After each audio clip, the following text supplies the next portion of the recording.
So good morning, welcome to Woman at the Wheel, my YouTube channel. I'm Sue, and it is Friday morning, May 27th. It is very early, 7:21 in the morning. Well, not very early, it's early. I'm actually on schedule.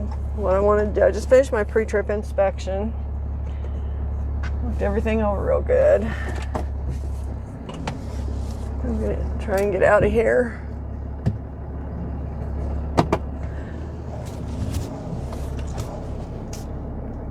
I stayed at a Days Inn tonight. They have truck parking over here. So the question is, can I get out of here and have room to turn?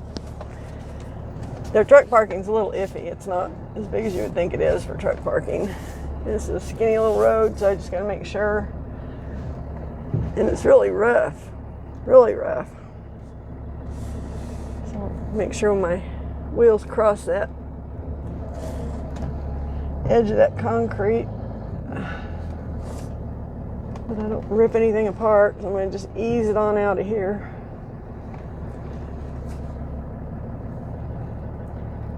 Just ease it. And I'm watching my tires. Okay, I'm at that bumpy part. I got 2 axles back there. Okay, I think I'm free of it. Woohoo! So, I'm in Miami, Oklahoma. You don't say it like Miami, you say it like Miami. But it's spelled like Miami. Typical Oklahoma stuff. Okay, gotta get used to the idea of pulling this thing around again.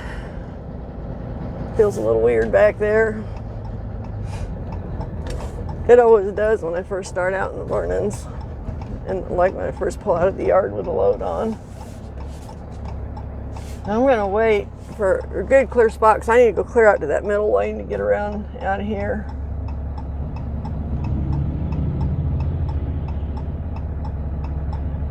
This yahoo will get out of my way. Just to clear my back tires off the curb, I got to come way the heck out of here. And then I got to go right back over. So I'm going back on the turnpike. So I did really well last night. I did a lot better than I thought I was going to do. Well, no, I didn't either. I did what I had hoped to do, put it that way. And everything worked out. I made it to my second choice of a motel. I usually pick 2 or 3 along the route that I think I can get to. Like the emergency one, the first one, which is back up the road quite a ways. And then the second one, which is, I hope I can get past the first one to get to this one. And the third one, which is, boy, I'd be really doing good if I got to that one. Well, I didn't make it to the third one. I only made it to the second one. That's okay. So go ahead and get on the turnpike. I'm going to flip this around. There we go. This is the turnpike gate. And I've got a pike pass, so I'm going through this way.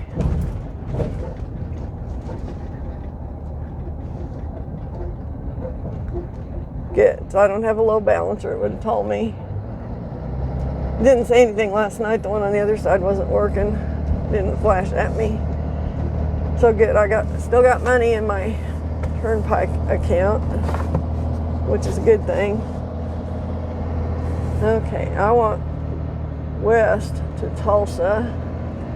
Now I'm not going to stay on the turnpike very long. I'm going to stay on to Big Cabin, which was my third choice of a place to stay last night that I didn't quite make it to. I had about, 10 minutes left when I pulled in here.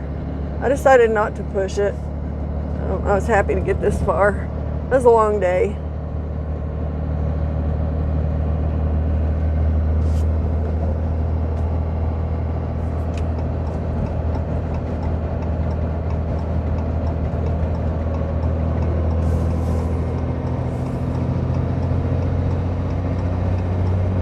Okay, back in the rat race.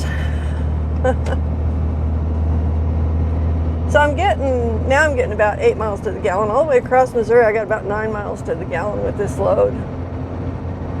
And we'll see what we're getting today. I'll reset that and let it run a little bit. Might be doing better than I think I am, or might do better. Here's the Neosho River we're going to cross.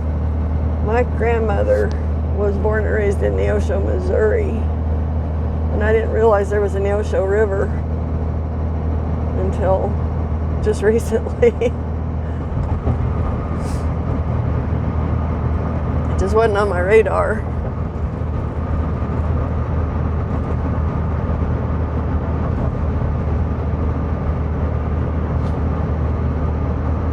Her name was Rosetta.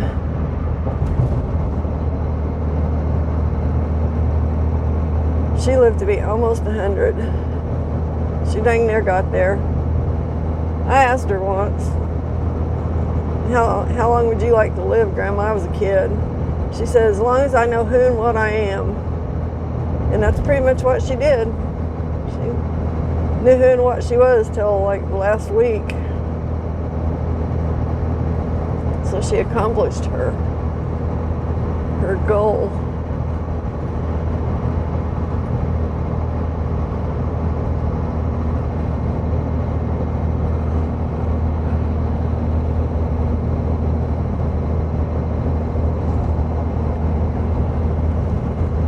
End road work, that'd be nice.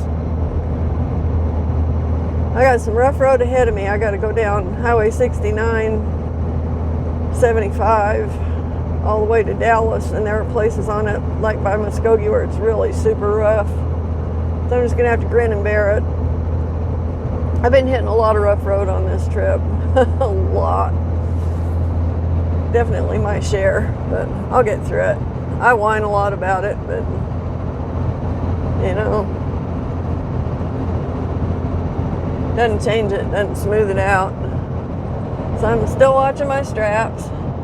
Straps road, straps road all day long. Left, right, front, left, right, front.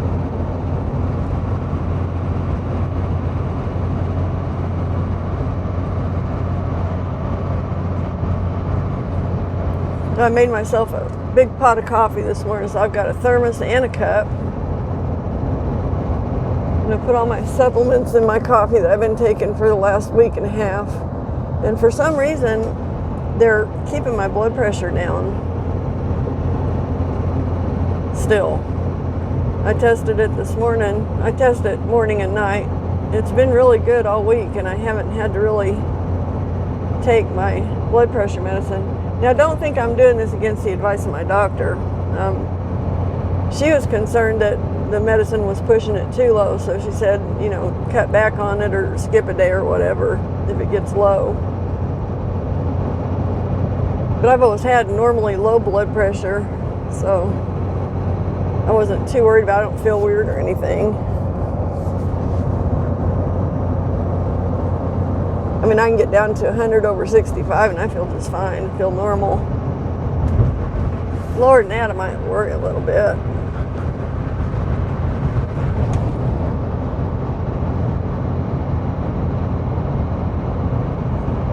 But I don't know.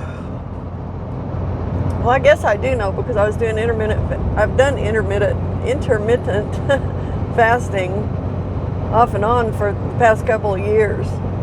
So I guess it's probably not that's making my blood pressure go down, or I would have known it by now. So I'm going to attribute it to these supplements, and I'm going to add magnesium and potassium when I get home. They're waiting for me, and royal jelly, and see what that does. So it would be really nice if I could control this with just supplements I put in my coffee rather than taking a chemical pharmaceutical. And I'm not like anti-pharmaceutical drugs or anything, but I am anti having to take them if there's no need. If I can do this another way, then yeah, I'm going to do it another way.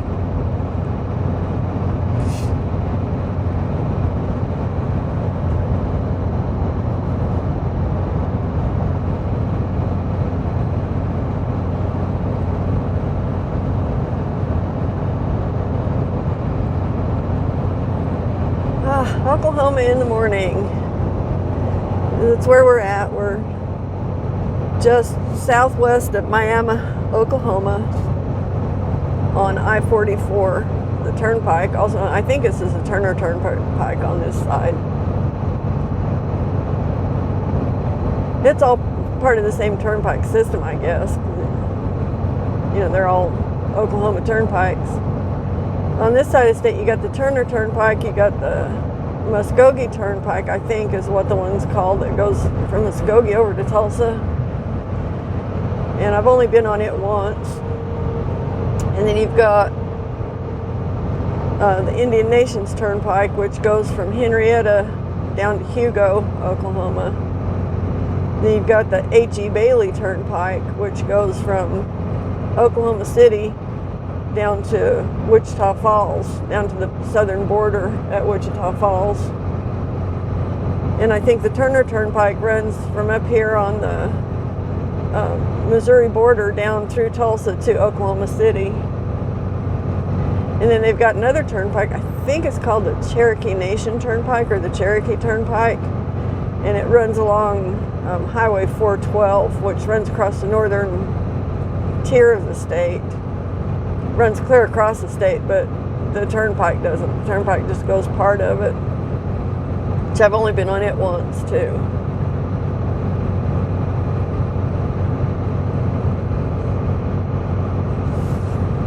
Now, sometimes I like running turnpikes, sometimes I don't. Like today, it seems like the thing to do. It's the most direct route from point A to point B, and I'll run it down here to Big Cabin and get off of the turnpike and head south on Highway 69. And Highway 69 connects with Highway 75 down in Texas. So I'll basically have a straight beeline into Texas, into Dallas, which is where I'm going with this load. I'll just stay on 75 all the way down. Then when I get right into Dallas, I'll get on I-635 for just a little bit and then get off again and go deliver these things. Hopefully I'll get this done by 2 o'clock at the very latest. I might do better than that. Who knows? We'll see. Okay, got my coffee here. It's pretty good, actually. I've been doing really well this week. I have not had not one cup of fluffy coffee since I left home Monday morning. I had 1 cup then. That was it. I haven't even tried to buy any. I just decided, that was it. I'm done with it. I can have 1 cup when I leave town, any given week, and that's all I'm going to have.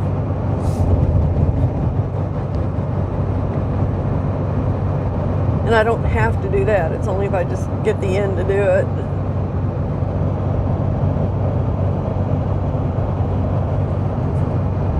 So this is something I figured out when I quit smoking. I stressed out over quitting smoking for so many years. Because I was a lifelong smoker. I liked smoking. I really liked it. I enjoyed it.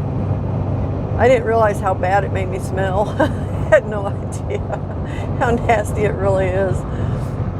But my husband, Bill, told me at the point where I finally quit, because I had tried several times to quit. I actually had quit like 10 or 12 years earlier for about a month. And I just started up again. I don't know why. Stupid. So I stressed out over it and stressed out over it. But when it really came down to doing it, it was nothing. It was no big deal. It was like, okay, I just made up my mind and that was it. And yeah, I guess I had a little bit of withdrawal or whatever, but not really. I don't know. It was a mental thing. Same thing with this fluffy coffee business. I've been talking about giving it up for weeks. And it just occurred to me, well, why are you just talking about it? Just stop buying it. It's that simple. You just don't buy it. It's like, okay, so I'm good. So if there's anything that I'm doing that I need to change or do, I will bitch about it for a long time before I actually just decide to do it. I don't know if that's just my own perverse nature or if it's just perverse human nature. I don't know. It's funny. But then when it comes down to it, I'll go, okay, I'm done. It's kind of annoying even to me. It's like the diet thing. you know, I whine and whine and whine about being fat, but, and I'll go years on a diet. Oh, diet and diet and diet. Starve myself. What I think is starving myself, which isn't really, because, you know.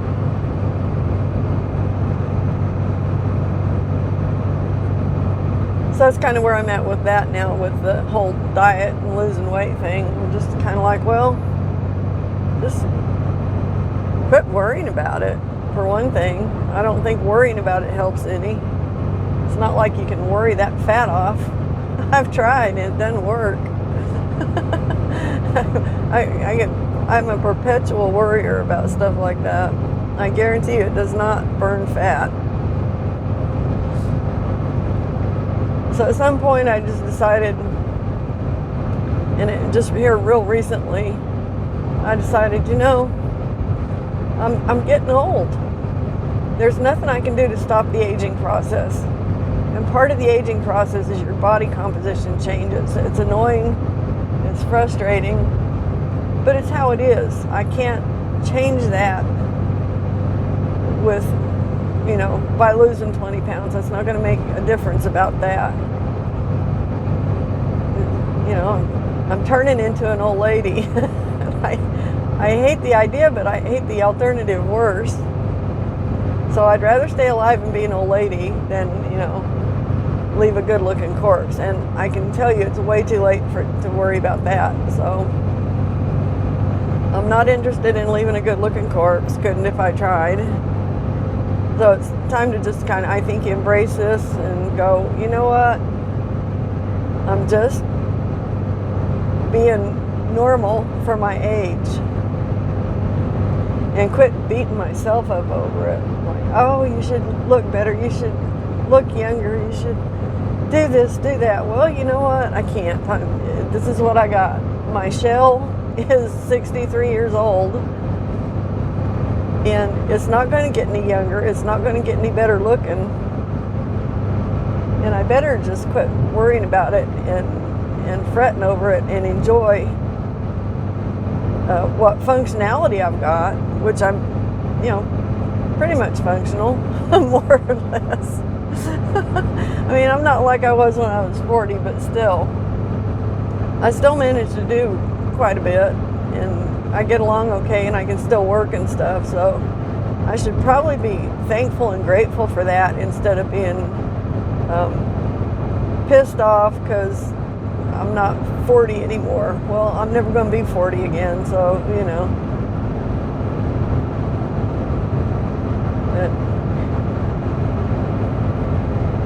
You know, I think about my different ages that I've gone through, and I think my favorite was probably around 40, oddly enough. A lot of people say, oh, I like being 30, but I was still growing up when I was 30. I didn't really grow up for a long time. I resisted. I know it's shocking, right? I resisted adulthood for a long, long time.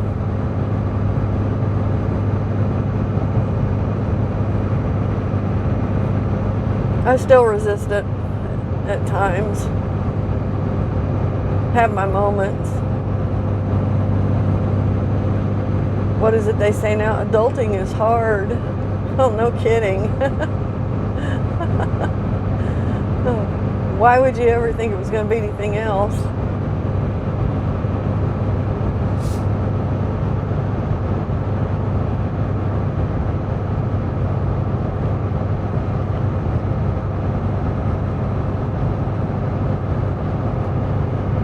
So a lot of what I'm thinking about lately is changing my attitude about stuff, because I am really hard on myself about everything. You know, people say I'm my own worst critic. Well, that's true in my case. I am.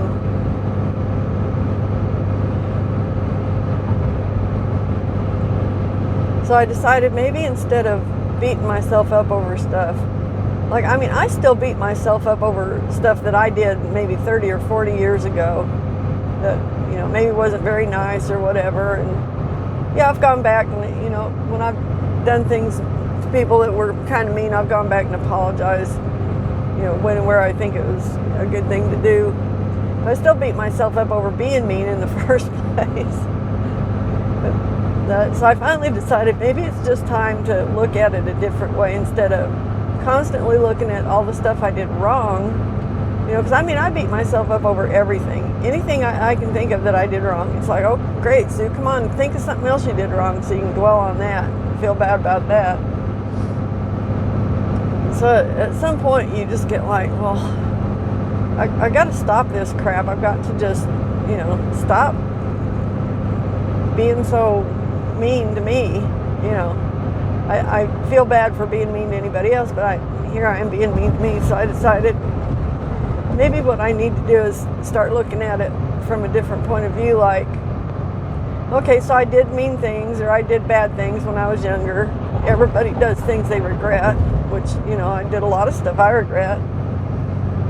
Can't go back and change it. You cannot make it different. All you can do is, you know, when you know you did something mean to somebody, you go and you sincerely apologize to them and ask them for forgiveness. And then you can kind of go, well, you know, at least I was able to see that what I did was wrong, and I went and I did what I could to fix it. I couldn't change it, but I could maybe repair some of the damage. And, you know, just that I had the oh, I'm not going to do that. It's 5:06. I guess we'll buy fuel somewhere else. But at least I had the gumption to go and apologize where I was wrong. And, you know, to try and repair the things that I screwed up. So instead of beating myself up over it, I'm trying to be a little kinder to myself and say, well, you know, look, this is what you did. You took responsibility for it and you tried to make it better. So at least you did that. So maybe you're not as bad of a person as you're trying to give yourself credit for being. You know, the way I look at it is that if I was really bad, you know, if I was as bad as I kind of think I am sometimes, I probably wouldn't care. You know, bad people don't really care what they do or who they hurt or bad things they do or whatever. They don't spend a lot of time worrying about it, I don't believe. I think they just do it and go on. So I'm trying to kind of look at things different so I don't just keep beating myself up over and over again. I mean, I've been doing this all my life. And I'm tired of being, you know, so critical of me. I know it sounds really bizarre, but if you're like me and you're one of the people who keeps going back and just replays stuff, you know, and then feels bad about it, then you'll know what I'm talking about.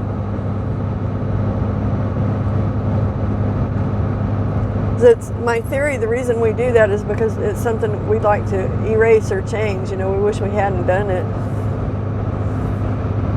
but you can't undo. So you just got to do the best you can.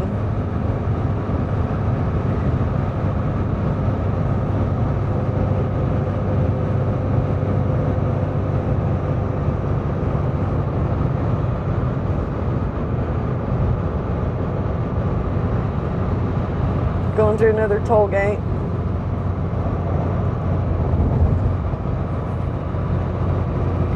So I guess what I'm trying to say is instead of being aggravated at myself or being mad at myself or beating myself up, I'm going to try and be a little bit kinder to myself and maybe be a little bit proud that at least I'm trying to do right. You know what I mean? Instead of just constantly giving myself that negative feedback.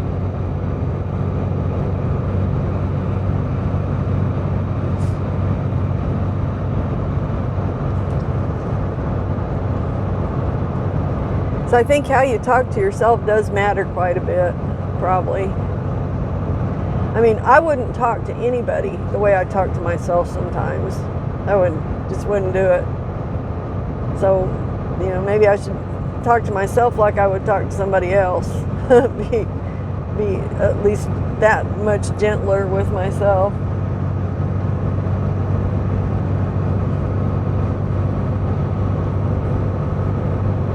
Well, There's a boatload of psychobabble for you, huh?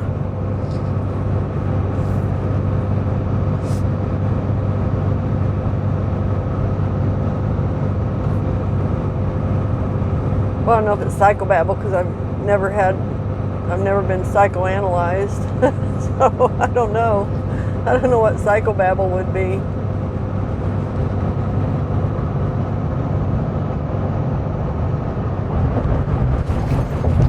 Ah, ow.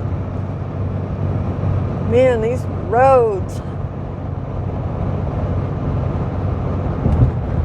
It's nice and smooth till you get to these bridges, and then you like fall off the edge of the asphalt and chunk along the concrete bridge until you get back up on it. Oh, boy. Okay, here's my exit. Highway 69. Oh, we'll run this same highway down to where it merges with 75 and run it all the way into Dallas. This keeps me from having to go all the way over to I-35, and I'd much rather run 69 than I-35. Much, much rather.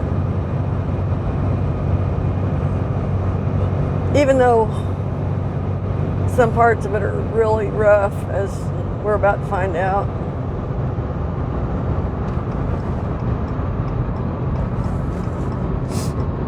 It's really rough right up here because all the truck traffic. The first couple of miles of it going south.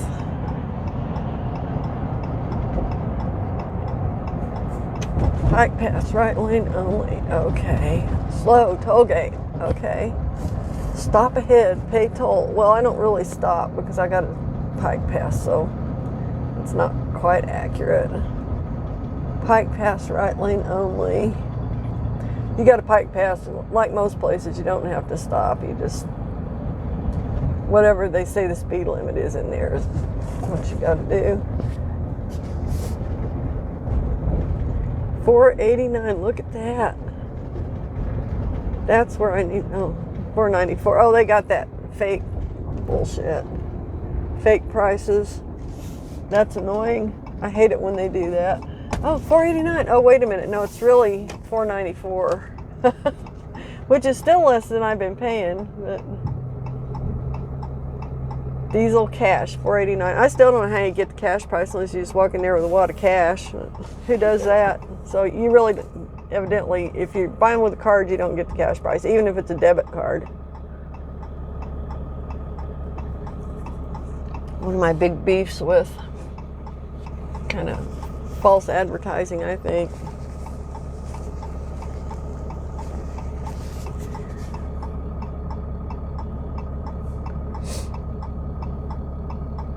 Because if you go look at those pumps, they don't say $4.89 for cash. So it must be something they have to do internally or something to even give you that. And I've never had them give me a cash price on diesel ever.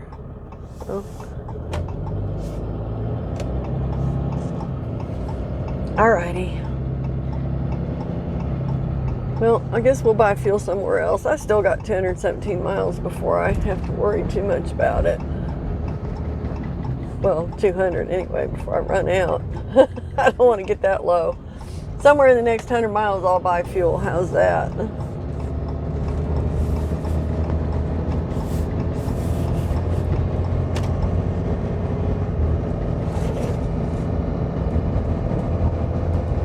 I could do it there, but I don't even know how you get in there. Just go that way and that way. It looks like too much work. We're going down the road. These trailers aren't so long that they're not like the 40-footers I was hauling on the way up. They're only 30 feet long. So that makes it a little easier to get into some of these smaller places. And they're not stacked up 11 feet either. I think it's about 8 feet to the top of the highest point.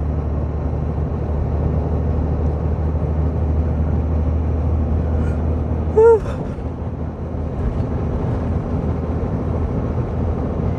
And they're staying together, and my straps are all looking good still.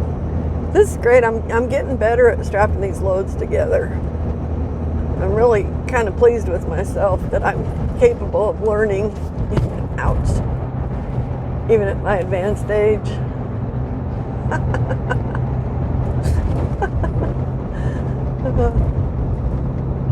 It just seems so strange to have to say that, because it's true. I am at an advanced age, I guess. I mean, when I was a kid, if somebody was 60, I thought they were old, so I guess I'm officially here.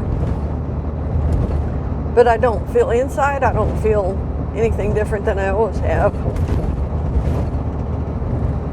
So it's the sad joke that nature plays on us, and it does it to all of us, is that we don't appreciate being young while we're young. You know, it just is. Just take it for granted, and everybody does.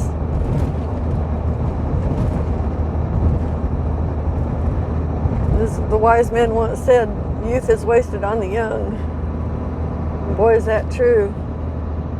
Okay, we're off some of the bumpier stuff. That's good. We got down here for fuel. Looks like fuel is coming back down in Oklahoma. $4.89.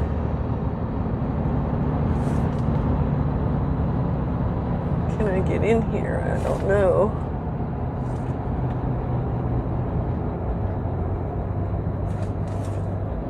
Not really. It's a little tight.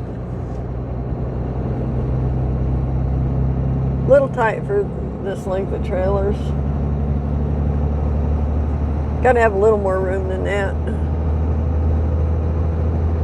Alright, though, I feel better about probably getting a better deal on it down in here. It looks like it's coming down, because it was 5 something when I came through here the other day, or yeah, what, 2 days ago? So it's coming down considerably. It needs to come way the hell down. It needs to get back down to about $3 a gallon. No, let's say $2.80 a gallon would be nice. Would be real nice. $2.50 would be even better.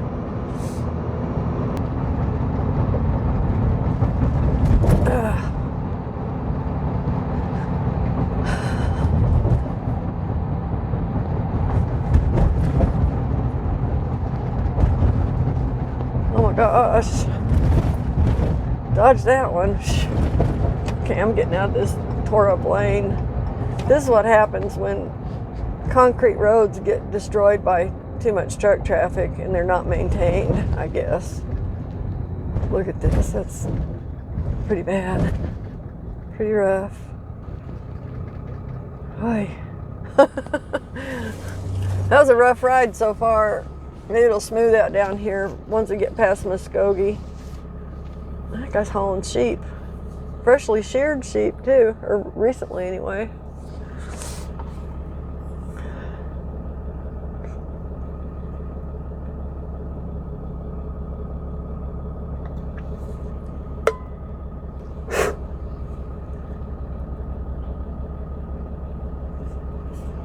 Get a drink of coffee while the getting's good.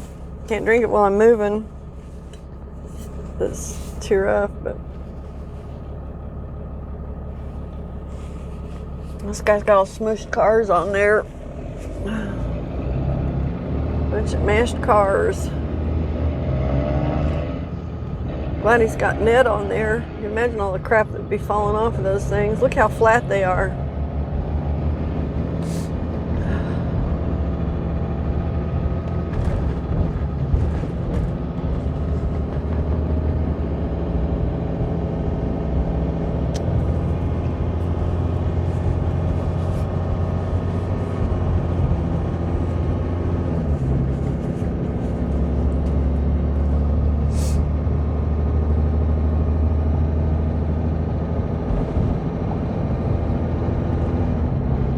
It's $4.89 there, and I didn't even see it. Couldn't see it around the trucks.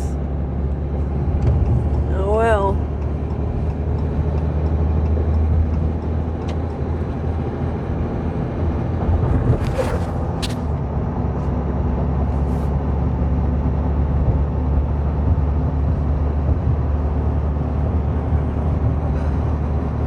I probably don't need to really worry about it too much till I get down around to Toka. And I know I can get into a place there and fuel up, so. if I don't find something before then. I'm sure I will. Worst comes to worst, I could always go to Love's, but I refuse to pay their price for fuel. I know I lament all the time about Love's. Now that's interesting. I've got a tire that got shook down. Up there it goes. There it went. Damn it. Damn it. The spare tire to this trailer just bounced off.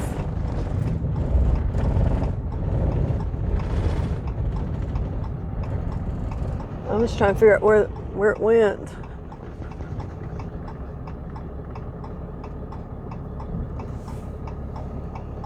I'm gonna have to go back and look. I'll be back. Okay, so what just happened was the spare tire that should be up here on this rack was not even remotely fucking attached. They had already taken this one down because the mount is gone on it. And the first one is here where the dealership put it. I asked him why it wasn't in the rack. He said, well, we thought you might need it. Make it easier for you to get to. Let me tell you, these tires weigh as much as I do. I cannot even remotely begin to lift them. So back up the road there, about a quarter of a mile, back beyond the end of the railing, this tire fell off that top rack. And I could see it sitting down up here in the very front. When we hit that really rough patch back there where I said I couldn't even drink coffee, it bounced out of that holder up there. It came over the edge and was sitting right here. Was sitting right here in front of this strap. That strap was holding it on. I could see it here. I was like, that ain't right. So I started to pull over. The tire fell off and went behind me, rolling behind me. Then it went around the right side of my vehicle. And I thought it crossed the traffic lane. So I was still trying to get stopped. Well, I walked clear back up there, almost a half a mile, looking for this damn tire. I turned around and come back, and it's sitting right there in the shadow of my trailer. Right where that shadow starts is where that tire ended up. It's not damaged. It rolled down the road. So my dilemma was, how the hell do I get this thing on the trailer? Because nobody ain't stopping to help me. I've been sitting here now for half an hour, not one person has stopped. I didn't expect them to. This is my job. So I had to figure out how to get this damn tire that weighs as much as I do up on this trailer because I can't lift it. I got a bad shot back. So what I did, I found my one last strap that I got with me. I only had one left. And I attached the strap up here on this rail. And I ran the strap through the tire, through the hole in the middle. And I attached the ratchet next to it. And I winched it up off the ground, high enough to where I could push it over onto this trailer. You can kind of see, well, I don't know, no, that's just a manufacturing thing. I was going to say you can kind of see where it scrubbed the paint, but I pushed it over and it had enough slack to lay it down. Then I took it apart. Took this ratchet apart, got the tire unhinged, pushed it up here as far as I could onto the bed to where hopefully it won't move again, and then I tied it down really tight. So that's how I cured this problem. Otherwise I'd have been buying a damn tire. So I had to get it on the trailer. I didn't want to buy one. I imagine they're probably $300 or $400. So I'm going to just check this. Hang on.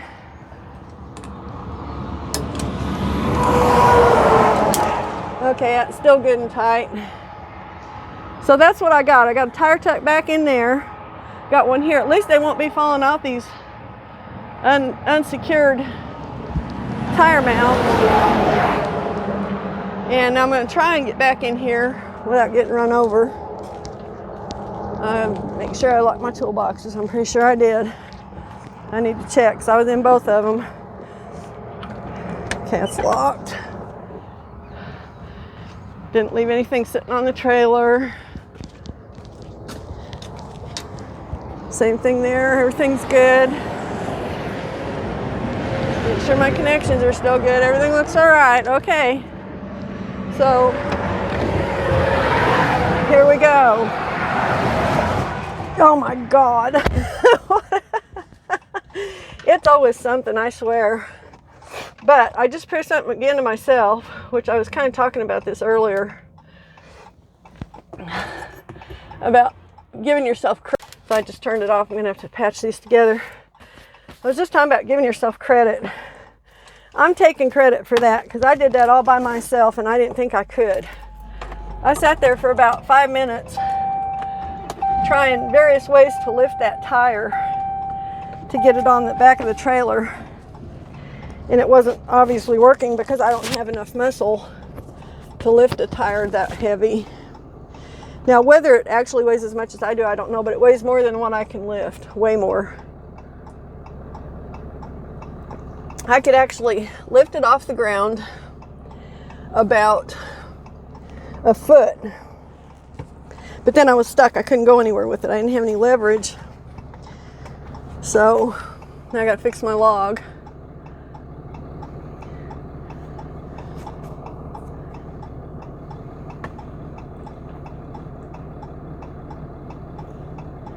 And I've been here for, I don't know, 20 minutes maybe, 30 minutes. Let's see what the logbook will take.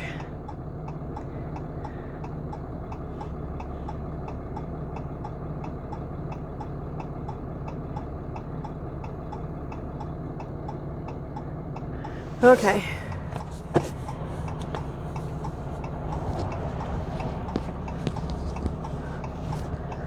So I've been here a while dealing with this, but I got it done. I'm so proud of myself. And I didn't have to call anybody. I didn't freak out. I just took care of it. So, all right. Now I shouldn't have any more tires coming off of there because the two that are on there are strapped down now.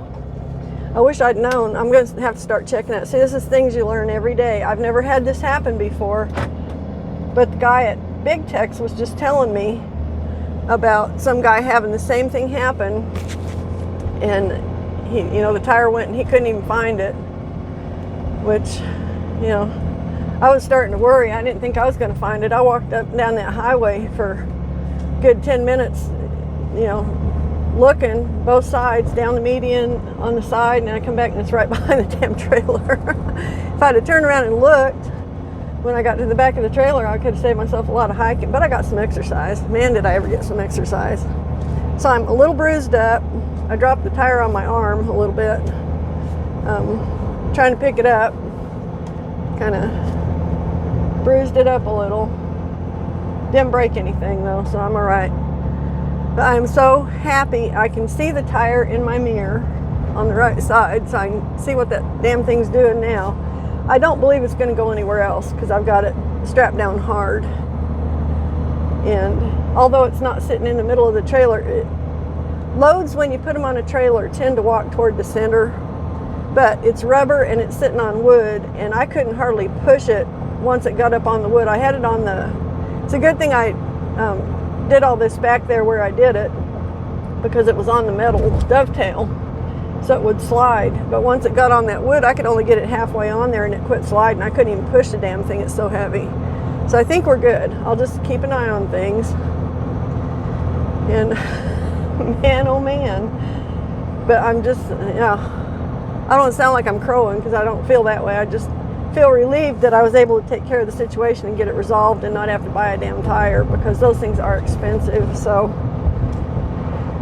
whew.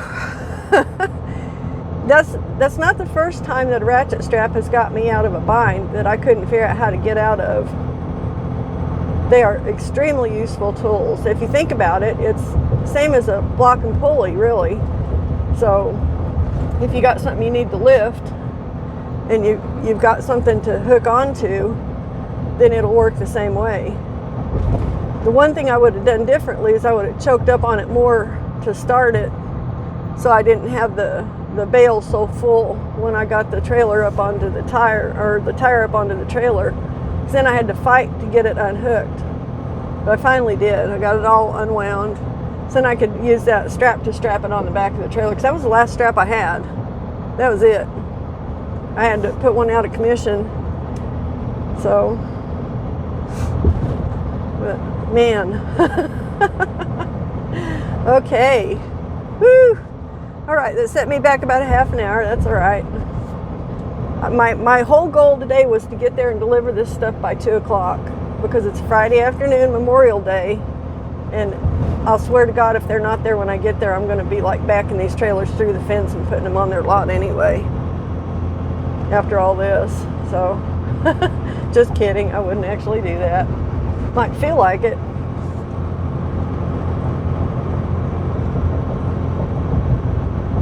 So I'm just trying to get there. I'm 279 miles away, so I'm not that far. It's just, you know, it's not interstate, so I'm going to have slow spots on the road and going through all these towns. Once I get south of Muskogee, it'll open up quite a bit, and I can get some cruising done down in there between Muskogee and McAllister, and then down past Atoka. It won't be too bad.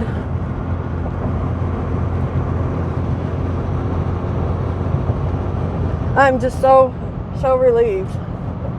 Got it done.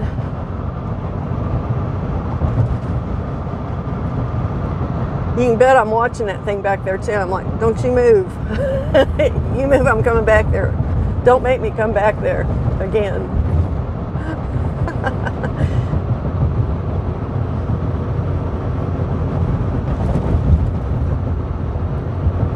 I was just about ready to take a strap off one side and use that strap, and then I realized I had this one left. I had to call one out that was messed up, so I can't use it, but I had one good one left. Oh, whew. What a relief. Thank you, God. What a morning, huh? All the excitement. Yeah, it's not a good thing when the wheels come off. It's not even a good thing when the spare wheels come off. I had no idea that thing was not latched up there. I'm going to have to start checking them.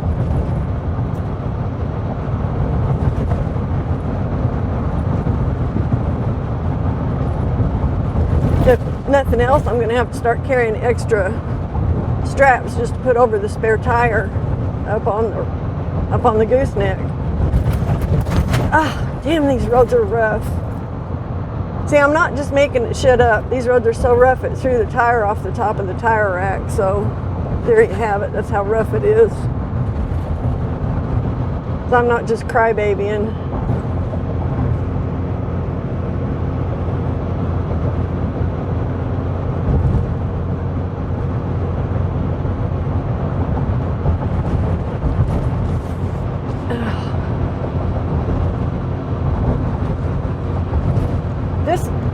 Damn lane is just beat to hell. I can't even ride in it. I just can't do it. I'm gonna tear this stuff up riding over there. I could get a ticket for riding over here because it's a passing lane, but it's just intolerable to run in that lane. Sorry. Guess they'll just have to give me a ticket if they see fit. I'll accept it and I'll explain it to them. You run over there in a truck and see what you think. And they'll give me another ticket for sassing. So. Oh, geez. Oh my gosh, I'm just relieved. What a relief. Okay. These are the kind of things you gotta figure out a way to deal with, I guess, when you're hauling trailers, because shit happens. They weren't lying when they said that saying. My mother hated that saying. She didn't like curse words or swearing at all. The strongest word I ever heard her use, she only used once that I know of, ever, and it was damn. That was the strongest word she ever used. And that was in a circumstance when I would have been saying a lot worse, to be honest. Okay. Getting into Pryor, I guess. Gotta slow it down here. Now I can run in the middle lane in town. It's not a problem. In fact, the middle lane in town is preferable to the outside lane, especially where they've got a middle median turn lane. You can avoid having to get behind people who are turning right, and you can just kind of cruise on through. It's what they taught me in truck driving school, so I believe it. Oh my gosh, what a morning. Oh geez. Okay, I think I'm gonna go ahead and shut this down for now. I don't have a whole lot of storage left, and I'll catch up with you somewhere else down the road. Thanks for riding with me. Whew. I'll catch you later. Bye.